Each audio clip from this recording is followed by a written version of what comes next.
Mi esposo me dejó por una más joven, entonces me quedé con su empresa. Durante 15 años sacrifiqué todo por él. Mi carrera, mis sueños, mi identidad. Mientras Javier construía su imperio, yo era su soporte invisible. La esposa perfecta que organizaba sus cenas de negocios, que sonreía en las fotos, que mantenía su vida funcionando mientras él brillaba. Y cuando finalmente su empresa despegó, cuando el dinero empezó a fluir y su nombre apareció en revistas como empresario del año, me dejó por Sofía, su asistente, 25 años, piernas largas, sonrisa entrenada y cero escrúpulos. Javier pensó que yo era descartable. Pensó que después de 15 años sacrificándome por él, me conformaría con las migajas que su abogado me ofreciera. Pensó que no entendía de negocios, que era solo la esposa. Cometió el error más grande de su vida, porque resulta que sí entiendo de negocios. De hecho, estudié Derecho Corporativo en secreto durante los últimos 3 años. Y legalmente, tengo derecho al 50% de esa empresa, que él dice que construyó solo. Esta es la historia de cómo un hombre que pensó que podía tener su pastel y comérselo también, perdió ambos. Y de cómo la esposa tonta se convirtió en su peor pesadilla corporativa. Porque el infierno no tiene furia como una mujer con abogados inteligentes y pruebas irrefutables. Conocí a Javier cuando ambos teníamos 25 años. Yo acababa de graduarme en Administración de Empresas con honores. Tenía ofertas de trabajo de 3 empresas importantes, un futuro brillante por delante y sueños de construir mi propia carrera. Él era un emprendedor con más ambición que dinero, inteligente, carismático, lleno de ideas grandes y planes más grandes. Trabajaba desde un apartamento diminuto, con una laptop vieja y una determinación que rayaba en obsesión. Nos enamoramos rápido, de esa forma intensa y consumidora que solo pasa cuando eres joven y crees que el amor lo conquista todo. 6 meses después, estábamos comprometidos. 1 año después, casados en una ceremonia pequeña pero hermosa, que pagamos entre los dos con lo que pudimos ahorrar. Los primeros años fueron duros pero felices. Javier trabajaba día y noche en su startup de tecnología. Yo había aceptado un puesto en una empresa de consultoría, ganando lo suficiente para mantenernos a ambos mientras él construía su sueño. Llegaba a casa y lo encontraba todavía frente a la computadora a las 2 de la mañana. Me decía que solo un poco más, que estaba a punto de despegar, que lo sentía. Yo le besaba la frente y le decía que estaba con él, y lo estaba, completamente. Cuando necesitó inversión inicial, usé mis ahorros, $15,000 que había estado guardando para eventualmente empezar mi propio negocio. Él me dijo que era nuestro dinero, que cuando la empresa creciera, recuperaría cada centavo multiplicado por 1000. Cuando necesitó contactos, usé los míos. Mi antiguo profesor de universidad era socio en una firma de capital de riesgo. Organicé un almuerzo, hice la introducción, ayudé a Javier a preparar su pitch. Funcionó, consiguió su primera inversión importante, $200,000. Estaba extasiado. Esa noche celebramos con champán barato, haciendo planes sobre nuestro futuro brillante. Pero con el dinero vino más trabajo. Javier me pidió algo grande, que dejara mi trabajo para ayudarlo con la parte administrativa de la empresa. No podía pagar un salario todavía, pero yo tenía las habilidades perfectas. Me dijo que esto era nuestro, que estábamos construyendo algo juntos, que cuando despegara, ambos nos beneficiaríamos. Debí haber dicho que no. Debí haber insistido en un contrato, en un porcentaje oficial de la empresa, en algo legal que protegiera mi contribución, pero estaba enamorada. Y confiaba en él. Completamente. Así que renuncié a mi trabajo, y me convertí en la columna vertebral invisible de su empresa. Mientras Javier era la cara de la compañía, dando pitches, atendiendo inversionistas, apareciendo en podcasts, yo hacía el trabajo real. Manejaba las finanzas, contrataba empleados, negociaba con proveedores, organizaba la logística, revisaba contratos, mantenía todo funcionando detrás de escenas. Trabajaba desde casa, generalmente en pijama, con el cabello en una cola de caballo desordenada, tomando café frío porque no tenía tiempo de recalentarlo. Javier llegaba a casa después de cenas con inversionistas, oliendo a whisky caro y perfume de otras mujeres. Decía que era networking. Me encontraba todavía trabajando, y me besaba distraídamente, diciendo que debería descansar. Le respondía que alguien tenía que terminar el trabajo. Él sonreía y me preguntaba qué haría sin mí, y esa sonrisa hacía que todo valiera la pena. O eso creía. Los años pasaron. 2, 3, 5. La empresa crecía, de 3 empleados a 10, a 20, a 50. Conseguimos oficina real, logo profesional, clientes importantes, cobertura de prensa. Y siempre, era Javier Ruiz, CEO y fundador de TechVision. Yo era Isabela, su esposa, si acaso me mencionaban. En las fotos de la empresa yo no aparecía. En los artículos sobre su éxito mi nombre no existía. En las entrevistas donde hablaba de cómo lo había logrado, nunca mencionaba las noches que yo pasé organizando su caos. Cuando le preguntaba por qué, me decía que yo era tan privada, que pensó que no querría atención pública. Mentira, la verdad es que era más fácil vender la historia del emprendedor self-made sin mencionar a la esposa que hizo mitad del trabajo. Pero yo lo dejaba pasar. porque éramos un equipo, porque el éxito de él era nuestro éxito. ¡Qué idiota fui! A los 10 años de casados, TechVision tenía oficinas en 3 ciudades y contratos con corporaciones multinacionales. Javier era millonario en papel. Nos mudamos a una casa grande en un barrio exclusivo. Yo finalmente dejé de trabajar tiempo completo en la empresa. Ahora había un equipo administrativo real, pero seguía siendo involucrada, revisando reportes financieros, asesorando en decisiones grandes, siendo la persona a quien Javier acudía cuando necesitaba procesar algo importante. También me convertí en su esposa corporativa. Organizaba cenas para clientes en nuestra casa. Asistía a galas y eventos de networking sonriendo en vestidos caros que Javier elegía. Jugaba golf con esposas de inversionistas, aunque odiaba el golf. Era mi trabajo, ser la esposa perfecta del empresario exitoso. Y lo hacía bien, tan bien que nadie notaba cuánto odiaba cada minuto. Fue alrededor de nuestro aniversario número 12 que las cosas empezaron a cambiar. Javier contrató a Sofía como su nueva asistente ejecutiva. 25 años, recién graduada de una universidad prestigiosa, ambiciosa y, seamos honestas, hermosa de esa forma irritante que tienen las veinteañeras que aún no han perdido el colágeno. Javier me dijo que era muy eficiente. Harvard MBA, hablaba 3 idiomas y tenía contactos increíbles. Yo respondí que qué bien, sin pensar mucho en ello. Error. Sofía no era solo eficiente, era estratégica. Sabía exactamente cómo hacer sentir importante a un hombre de mediana edad con dinero y ego inflado. Lo notaba en pequeñas cosas cuando visitaba la oficina. La forma en que ella reía de sus chistes como si fueran lo más ingenioso del mundo.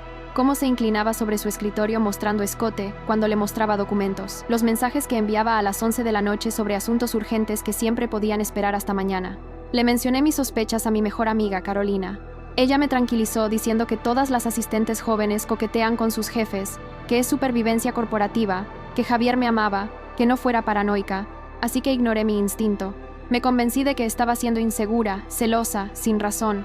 Hasta la noche que Javier llegó tarde, oliendo a perfume que no era mío, con una marca de labial en el cuello de su camisa que definitivamente no había puesto yo.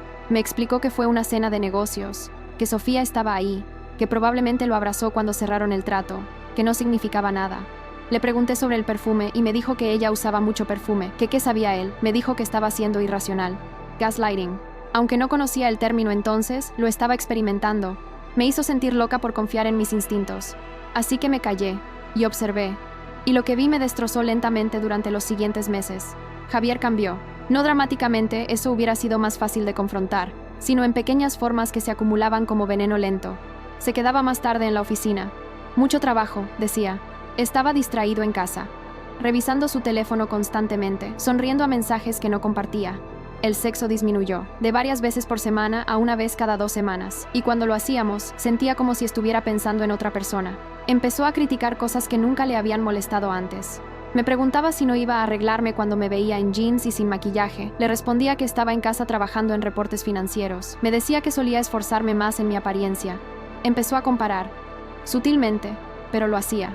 Me contaba que Sofía tuvo una idea brillante sobre la expansión internacional, que era muy sharp, muy a la vanguardia en estas cosas. El mensaje implícito, ella es sharp, tú no, ella es relevante, tú eres obsoleta. Y lo peor, empezó a excluirme de la empresa. Reuniones importantes de las que antes me informaba, ahora se le olvidaban mencionarme. Decisiones que solíamos tomar juntos, ahora las tomaba solo. Bueno, con Sofía. Cuando protesté, me dijo que ya no necesitaba involucrarme tanto, que tenía mi vida, mis amigas, que me relajara un poco. Traducción. Ya no te necesito. Fue Carolina quien finalmente me abrió los ojos completamente. Me llamó un martes por la tarde, su voz tensa de esa forma que indica malas noticias. Me dijo que necesitaba enseñarme algo y que iba para mi casa. Llegó con su laptop. Sin decir palabra me mostró el Instagram de Sofía. Cuenta privada, pero Carolina la había seguido con un perfil falso. Fotos. Docenas de fotos que me destrozaron pedazo por pedazo. Sofía y Javier en la oficina, pero demasiado cerca. Su mano en la espalda baja de ella. Sofía y Javier en una cena de negocios, compartiendo postre, mirándose de esa forma. Sofía en el asiento del conductor del auto de Javier, mi lado del auto, mi asiento. Y la más reciente, Sofía con una pulsera cara que reconocí inmediatamente porque yo había admirado esa misma pulsera en una joyería, y Javier había dicho que estaba muy cara. El caption decía, cuando tu jefe aprecia tu hard work, con emojis de diamante y estrellitas, #blessed, #bosslady. Mi mundo se detuvo. Carolina apretó mi mano y me dijo que lo sentía, que quería estar equivocada. No lloré, todavía no. Estaba demasiado en shock, demasiado ocupada procesando que los últimos meses de gaslighting habían sido reales, que mis instintos tenían razón, que había sido traicionada de la forma más cliché y humillante posible. Esa noche, esperé a Javier. Llegó después de medianoche, con excusa de trabajo atrasado. Le dije que necesitábamos hablar. Me respondió que estaba agotado. Insistí que tenía que ser ahora. Algo en mi tono lo alertó. Se sentó, por primera vez en meses realmente mirándome. Le pregunté directamente si se estaba acostando con Sofía. Silencio. Larguísimo silencio donde vi su cerebro calculando qué mentira serviría. Finalmente me dijo que sí. La honestidad brutal me sorprendió más que la confirmación. Le pregunté desde cuándo. Me dijo que 6 meses. 6 meses. Medio año de mentiras, de hacerme sentir loca, de dormir en mi cama después de estar con ella. Le pregunté por qué. Se encogió de hombros. Literalmente se encogió de hombros como si le hubiera preguntado por qué prefería café a té. Me dijo que ella lo hacía sentir vivo, emocionado, joven. Le pregunté qué le hacía sentir yo. Me respondió, cómodo, estable, como casa. Le recordé que sacrifiqué todo por él. Mi carrera, mis ambiciones, 15 años de mi vida. Me interrumpió y me dijo que me lo agradecía, pero que las personas cambian, que él cambió, que necesitaba algo diferente ahora. Le pregunté si se refería a alguien diferente. Me explicó que Sofía y él tenían química, que ella entendía su mundo, su visión, que era estimulante estar con alguien que lo desafiaba intelectualmente. Cada palabra era una puñalada. Estaba diciendo que yo ya no era suficiente, que nunca fui suficiente, que todo lo que di era invisible, sin valor. Entonces me dijo que quería el divorcio. Por primera vez vi algo que parecía nerviosismo en su rostro. Le pregunté si ya había hablado con un abogado. Me dijo que sí, que me iba a tratar bien, que no era un monstruo, que su abogado preparó una propuesta justa. Le dije que dejara adivinar, una suma global, la casa, y él se quedaba con la empresa que construyó. Me corrigió diciendo que la empresa era suya, que él la fundó, que él levantó el capital. Le recordé que lo hizo con mis contactos, con mi dinero inicial, con mi trabajo no pagado durante años. Me respondió que fui su esposa haciendo lo que las esposas hacen, apoyar, que eso no me daba derecho a la empresa. Ahí estaba, su verdadera opinión. Yo era solo la esposa, mi trabajo era invisible, mi contribución insignificante. Le ordené que se fuera de la casa inmediatamente. Se fue, probablemente directo a los brazos de Sofía, a contarle cómo su esposa fue irracional y dramática. Y entonces, sola en la casa que habíamos compartido durante años, finalmente lloré. Lloré por el tiempo perdido, por los sacrificios no reconocidos, por amar a un hombre que resultó ser incapaz de ver mi valor. Lloré durante horas, hasta que no me quedaron lágrimas. Y entonces dejé de llorar y empecé a planear. Porque si Javier pensaba que podía descartarme como empleada inútil después de usar mi vida entera para construir su imperio, estaba a punto de aprender una lección muy costosa. A la mañana siguiente, me levanté con propósito. No más lágrimas, no más autocompasión. Eso era lujo que no podía permitirme. Tenía una guerra que pelear, y las guerras se ganan con estrategia, no con emociones. Lo primero, conseguir el mejor abogado de divorcio de la ciudad. Busqué en Google abogada divorcio alto perfil y encontré a la doctora Mercedes Vega. Su sitio web mostraba a una mujer de 50 y tantos con expresión que gritaba, "No me jodan". Sus reseñas eran perfectas, despiadada, vale cada centavo, destruyó a mi ex. Perfecto. Llamé a su oficina. La recepcionista intentó darme cita para 2 semanas después. Le dije que era sobre TechVision y Javier Ruiz y que tenía información que ella querría escuchar hoy. Me dieron cita para esa tarde. La oficina de la doctora Vega era impresionante. Piso alto con vista panorámica, decoración minimalista pero costosa, paredes llenas de diplomas y casos ganados. Ella misma era igual de impresionante, traje sastre perfecto, manicura impecable, mirada que te evaluaba en segundos. Estrechó mi mano con firmeza y me dijo que mi esposo ya había contratado a Rodrigo Sánchez. Le pregunté si lo conocía. Me respondió que habían trabajado juntos en un caso hace años, que era bueno pero predecible, que siempre apuesta por intimidar a la esposa hasta que acepte lo mínimo. Luego sonrió y agregó que ella no se intimida. Le conté todo. 15 años de matrimonio, mi renuncia a mi carrera, mi trabajo no pagado en la empresa, mis conexiones que ayudaron con inversiones iniciales, mi dinero que usó como capital semilla. Ella tomaba notas en una tablet, haciendo preguntas precisas sobre pruebas, documentos, correos.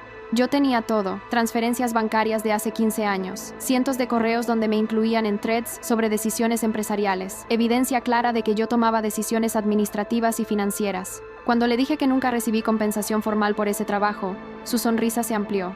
Me explicó que eso era trabajo no pagado, y que en este país, el trabajo no pagado del cónyuge durante el matrimonio cuenta como contribución marital. Le pregunté qué significaba eso. Me dijo que significaba que yo no solo tenía derecho a la mitad de los bienes adquiridos durante el matrimonio, sino que tenía un argumento sólido de que era cofundadora de facto de TechVision, con derecho a porcentaje de propiedad. Mi corazón se aceleró. Le pregunté cuánto porcentaje. Me respondió que eso lo peleábamos, pero que con la evidencia correcta, 30 a 50% no era descabellado. Le dije que él iba a pelear. Me respondió que por supuesto, pero que mientras peleaba, congelaríamos activos, pediríamos auditorías de la empresa, descubriríamos si hay más cuentas escondidas. Que los hombres como mi esposo siempre tienen algo que ocultar. Salí de esa reunión sintiéndome poderosa por primera vez en meses. Pero necesitaba más que una abogada brillante. Necesitaba información. Esa noche, mientras Javier estaba trabajando tarde, o eso decía, volví a nuestra casa. Técnicamente todavía era mi casa también, no nos habíamos separado oficialmente. Fui a su oficina en casa, tenía su laptop personal ahí, la que usaba para cosas que no confiaba a la red corporativa. Sabía su contraseña, la misma desde hace años, TechVision 2009, cero creatividad, pura arrogancia. Entré. Y encontré un tesoro de información que me hizo hervir la sangre, pero también me dio munición. Correos con Sofía, no solo románticos, esos ya me los esperaba, sino estratégicos. En uno, Sofía escribía que una vez que se divorciara, podría finalmente ser pública con él, que estaba cansada de esconderse, preguntando si ya había hablado con Rodrigo sobre minimizar lo que me daría. Su respuesta decía que Rodrigo le aseguraba que podía salir con menos del 20% de activos si jugaban bien, que yo no entendía de leyes corporativas, que firmaría lo que le pusieran enfrente. Captura de pantalla, guardada en 3 lugares. Más interesante, correos con su contador sobre reestructuración de activos. Estaba moviendo dinero, creando LLCs nuevas, transfiriendo propiedad intelectual a entidades que solo estaban a su nombre. Estaba escondiendo dinero, preparándose para el divorcio meses antes de siquiera decirme que quería uno. También encontré un documento llamado Plan de Transición, fechado hace 4 meses, mucho antes de que me confesara sobre Sofía. En él detallaba cómo manejaría su divorcio. Me refería solo como Isabela, ni siquiera como su esposa. Incluía timeline, pedirme divorcio después del cierre de un trato importante, ofrecerme acuerdo generoso de $500,000 y la casa, una miseria comparado con los millones que valía la empresa, y si me negaba, proceder con litigio agresivo para desestabilizarme emocionalmente. Pero había más, un regalo inesperado del universo. En una carpeta marcada personal privado encontré evidencia de algo mucho peor. Estaba desviando fondos de la empresa. No cantidades grandes, lo suficientemente pequeñas para no alertar auditores, pero consistentes.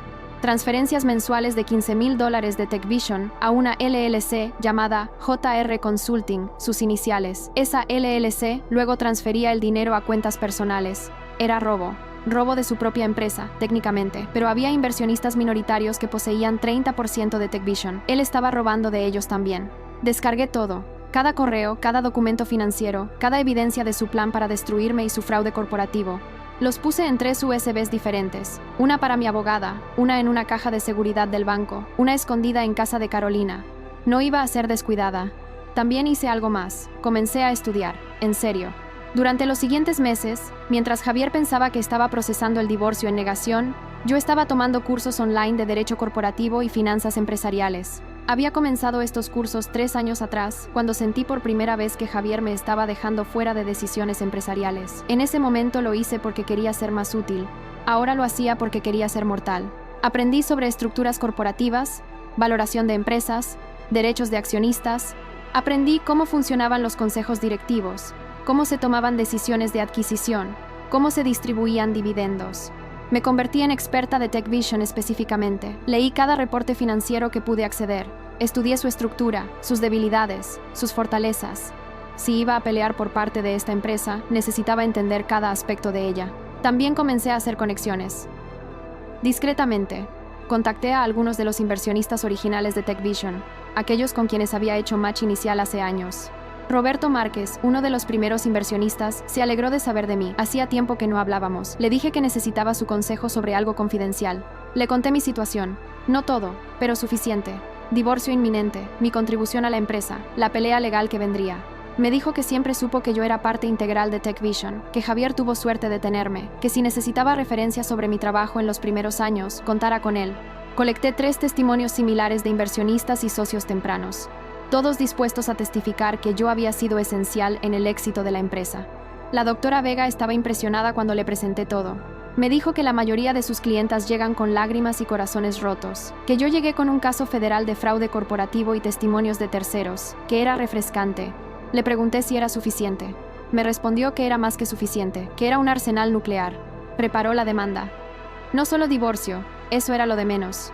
Demanda por cofundación de TechVision, exigiendo auditoría completa y notificación a los inversionistas minoritarios sobre posibles irregularidades financieras. Me explicó que cuando presentáramos esto, su mundo iba a explotar, la junta directiva tendría que investigar, los inversionistas iban a entrar en pánico, y Javier tendría que escoger entre pelear conmigo o salvar su empresa. Le dije que quería ambas cosas, que quería que pagara y quería lo que me correspondía de esa empresa. Me respondió que eso era exactamente lo que íbamos a conseguir. Pero había una última pieza del rompecabezas, una pieza que requería un nivel de venganza mezquina que probablemente me hacía terrible persona. No me importaba. Contraté a un investigador privado. Le pedí que averiguara todo sobre Sofía Mendoza, dónde vivía, con quién salía además de mi esposo, si tenía deudas, antecedentes, familia, todo. Me sentí sucia haciendo esto. Sofía no era la villana principal, Javier lo era. Él estaba casado, él hizo votos, él me traicionó. Pero Sofía sabía que él estaba casado, y según los correos que leí, activamente me despreciaba, me llamaba la esposa aburrida y obstáculo para su felicidad. Así que sí, iba tras ella también. El investigador volvió 2 semanas después, con un reporte que me hizo sonreír por primera vez en meses. Sofía no era la profesional self-made que pretendía ser. Su MBA de Harvard era real, pero pagado completamente por su padre rico. Su apartment chic en el centro era también de papá. Ella no tenía deudas porque nunca había pagado nada sola en su vida. Más interesante, tenía otro novio, un empresario de 35 años en otra ciudad. Según Instagram privado, estaban en una relación abierta donde él la mantenía financieramente mientras ella hacía lo que quisiera. Javier era solo su último proyecto, no lo amaba, ni siquiera estoy segura si le gustaba. Era una oportunidad, CEO rico, empresa exitosa, upgrade de novio número 1. El investigador también encontró algo delicioso. Sofía había hecho esto antes. En su trabajo anterior había tenido relación con su jefe casado. Terminó mal, la esposa descubrió, hizo escándalo, Sofía fue despedida. Por eso se había mudado de ciudad y conseguido trabajo con Javier. Era su patrón, su modus operandi. Guardé esta información, no estaba segura aún cómo la usaría, pero tenerla me hacía sentir menos impotente. Todo estaba en su lugar, la abogada, la evidencia, los testimonios, la información sobre Sofía. Era hora del primer movimiento. La doctora Vega presentó los papeles un martes por la mañana. No solo papeles de divorcio, eso Javier lo esperaba. Una demanda completa, exigiendo reconocimiento como cofundadora de TechVision, 50% de propiedad de la empresa, auditoría financiera completa y congelamiento temporal de activos hasta resolución del caso. Además, copia de la demanda fue enviada a cada miembro de la junta directiva de TechVision y a los principales inversionistas. Javier me llamó 2 horas después de ser notificado. Estaba furioso. Me gritó preguntando qué carajos creía que estaba haciendo, que estaba loca si pensaba que iba a conseguir algo, que esto era guerra. Le respondí con calma que él empezó la guerra cuando decidió esconder activos y defraudar a los inversionistas, que yo solo estaba jugando el juego que él creó. Me amenazó diciendo que sus abogados me iban a destruir. Le respondí que mis abogados ya tenían evidencia de fraude corporativo y que si quería jugar sucio, podíamos jugar muy sucio. Colgó. 30 minutos después, Rodrigo Sánchez, su abogado, me llamó con tono conciliador. Me dijo que seguramente podíamos llegar a un acuerdo razonable sin necesidad de litigio prolongado. Le respondí que mi abogada manejaría toda comunicación de ahora en adelante, y colgué. Los siguientes días fueron caóticos. Para Javier, al menos. Yo estaba extrañamente tranquila. La junta directiva de TechVision convocó reunión de emergencia. Querían respuestas sobre las acusaciones de irregularidades financieras. Javier tuvo que presentarse ante ellos y explicar las transferencias a JR Consulting. Según me contó Roberto Márquez después, Javier intentó justificarlo como gastos de consultoría legítimos. Pero cuando le pidieron documentación detallada, contratos, justificación de servicios, no pudo proveer nada sólido. La Junta votó suspenderlo temporalmente como CEO mientras se realizaba auditoría independiente. Nombraron un CEO interino. Javier estaba devastado. Su empresa, su bebé, su identidad, acababa de ser arrancada de sus manos. Y apenas estábamos comenzando. La auditoría tomó 6 semanas. 6 semanas donde Javier intentó de todo para detenerme. Primero intentó apelar a mi sentimentalismo. Me envió mensajes largos sobre nuestros años juntos, sobre cómo estaba destruyendo todo lo que habíamos construido, pidiéndome que reconsiderara. No respondí ninguno. Luego intentó intimidación. Su abogado envió cartas amenazantes sobre demandas por difamación, por interferencia maliciosa en negocios, por cualquier término legal que sonara aterrador. Mi abogada respondió a cada una con evidencia más detallada de sus crímenes financieros. También intentó aislarme socialmente. Habló con amigos mutuos pintándome como vengativa y desquiciada, como esposa amargada que no podía aceptar que el matrimonio terminó. Algunos le creyeron. Los perdí como amigos. Descubrí que no eran realmente amigos míos, sino contactos de la empresa que siempre fueron leales a quien tenía el poder. Pero otros vieron a través de su narrativa, especialmente cuando comenzaron a circular rumores sobre Sofía, sobre el fraude, sobre la verdadera razón del divorcio. Carolina fue mi roca durante todo esto. Me recordaba diariamente por qué estaba haciendo esto. Me traía comida cuando olvidaba comer. Me obligaba a dormir cuando pasaba noches enteras revisando documentos. Finalmente, los resultados de la auditoría llegaron, y eran devastadores. Para Javier.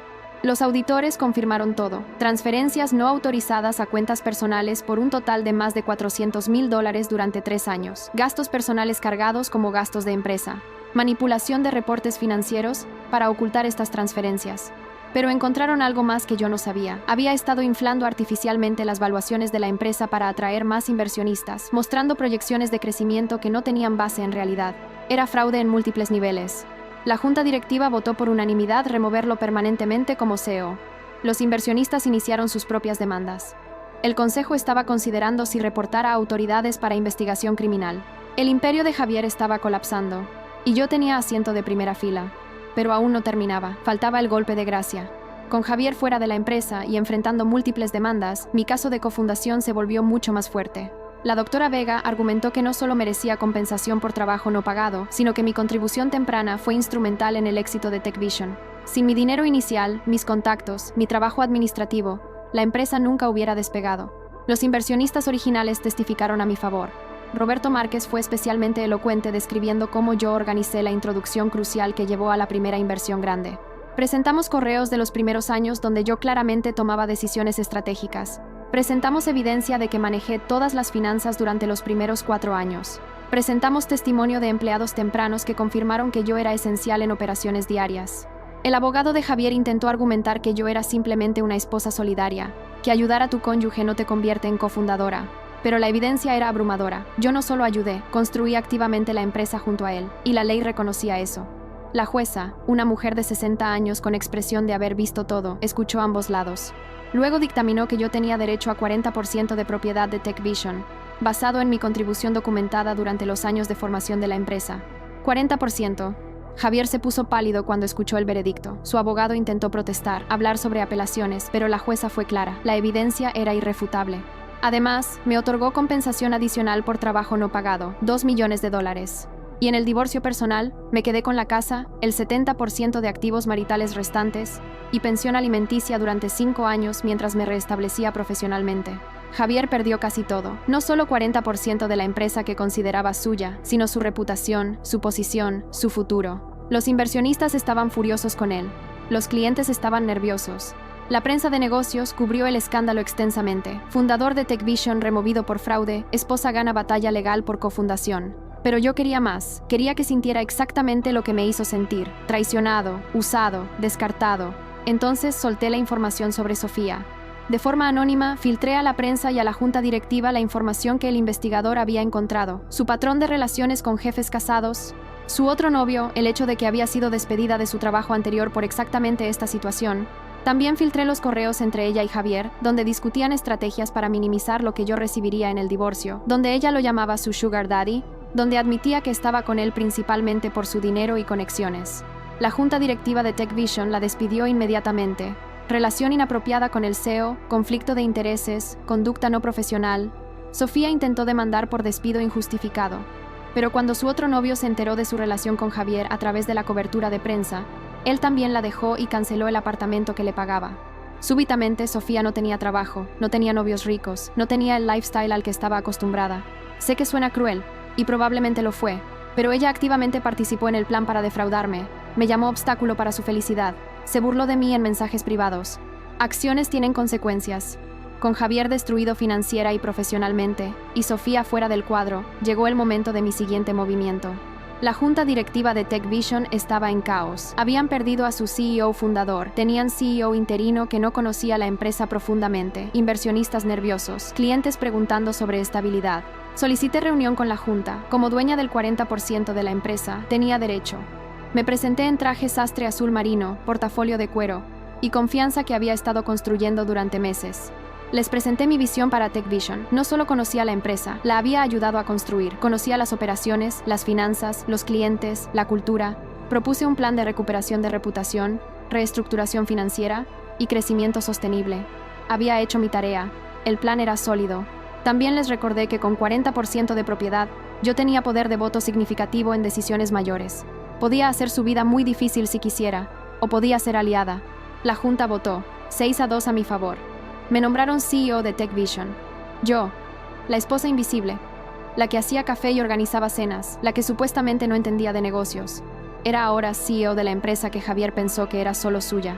Mi primer acto, como CEO, cambiar el nombre en la fachada del edificio de Javier Ruiz, fundadora TechVision, fundada 2009. Borrar su nombre fue catártico de una forma que no puedo describir.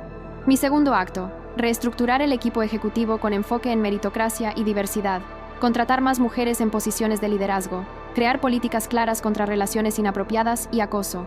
Mi tercer acto, invitar a Javier a una reunión. Javier llegó a mi oficina, que antes era su oficina, luciendo destruido. Había envejecido 10 años en 6 meses, ojeras profundas, traje que ya no le quedaba perfecto, esa mirada derrotada de alguien que ha perdido todo. Se sentó en la silla frente a mi escritorio, el mismo escritorio donde solía sentarse él mientras yo le traía café. La ironía era deliciosa.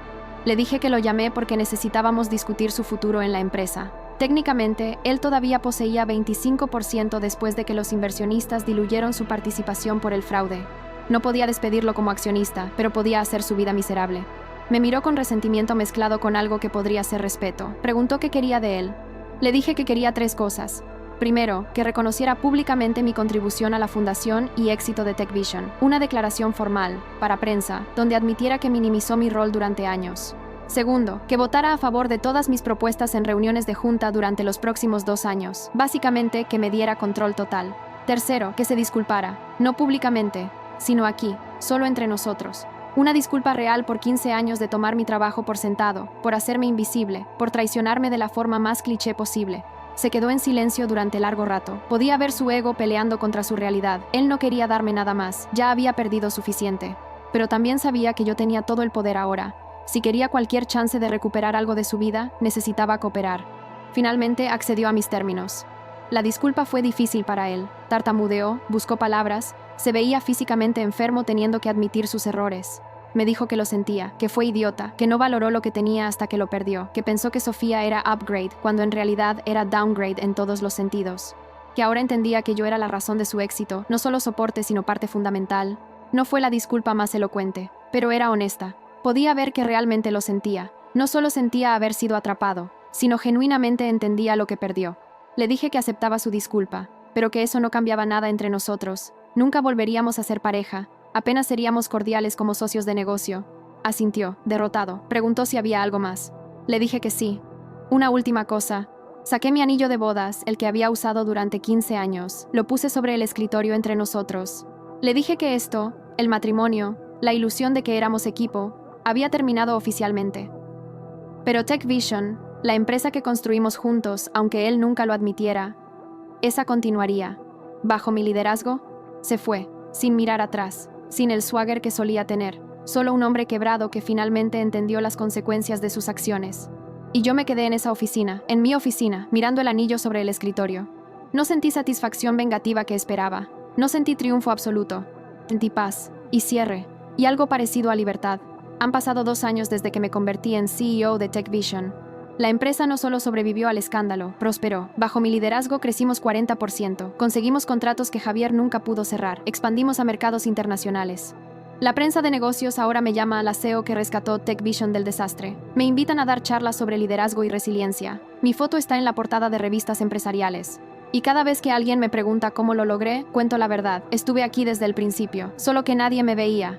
Javier sigue siendo accionista minoritario. Asiste a reuniones de junta, vota según acordamos, cobra sus dividendos, pero es irrelevante, un fantasma de lo que fue.